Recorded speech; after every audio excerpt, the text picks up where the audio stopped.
SolveYourTech.com, your source for how-to guides and tutorials. This video from SolveYourTech.com will show you how to turn on and how to turn off the water drop on the Apple Watch. This will allow you to control the watch's water lock mode, which is helpful if you are going to be in a situation where the watch might get wet. So let's jump into our how to turn off water drop on Apple Watch video.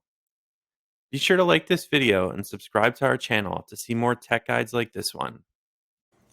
If you want to put your Apple Watch into water lock mode, then you'll need to tap a button that's on the control center.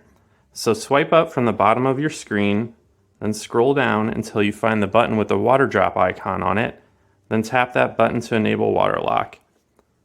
When you're ready to disable water lock, you just need to rotate the digital crown and then it'll say unlocked. Make sure to like this video and subscribe to our channel to see more tech guides like this one. For additional information on this topic and to read the entire article, click the link in the description to visit SolveYourTech.com.